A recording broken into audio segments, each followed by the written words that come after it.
It's a very active committee for good reason. We have 14 subcommittees. The work groups can be thematic, so dealing with international tax themes such as BEPS, Pillar 1, Pillar 2, which stem from European or international OECD initiatives.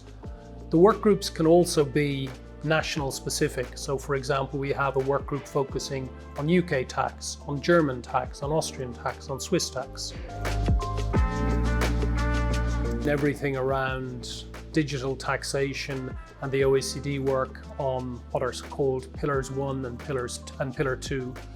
These are subjects that shouldn't really impact the investment fund industry directly, but unfortunately, as is quite common, the investment fund industry gets dragged into these initiatives, and sometimes we refer to it as collateral damage in the tax world. So although we weren't the targets, we end up being pulled into it. So our role here is to review carefully the working papers that are put out by the various bodies, which may be the OECD or European institutions, and then we respond to consultations. Tax has moved over the last 10 years from being kind of a very minority sport which nobody really cared about other than specialists, and it's risen in profile through the press. And some of this is very justified. There were clearly practices that were abusive, there were practices that were unfair. So the profile of these raised, and at the same time, the public became much more interested in these issues, and politicians became more interested in it as well. And that has an impact on our members as well, because at board level now, in the boards of funds and the boards of management companies, people read this in the press and they say, a shell company, do we have shell companies? What's this about? Or they read it and they see Pillar 2, minimum taxation. Does this impact us? Do our funds become liable to a minimum taxation of 15%? So then we have to go out and we have to communicate with our members. And part of it is reassuring sometimes and saying, this will not impact, your funds, and here's why. For example, because there's a carve out. Or in other cases, we need to be realistic and we say, it's not intended to impact funds. However, we're concerned at the moment that it might. Therefore, we certainly will be making submissions and trying to get these views across. Another area where we've been active and we've seen real progress is engaging with our local tax authorities, particularly around the area of resident certificates for funds, for example. The Luxembourg tax authorities have a very challenging job in that they have to issue certificates across multiple tax treaties for many different types of funds. So there's a lot of very granular, detailed work.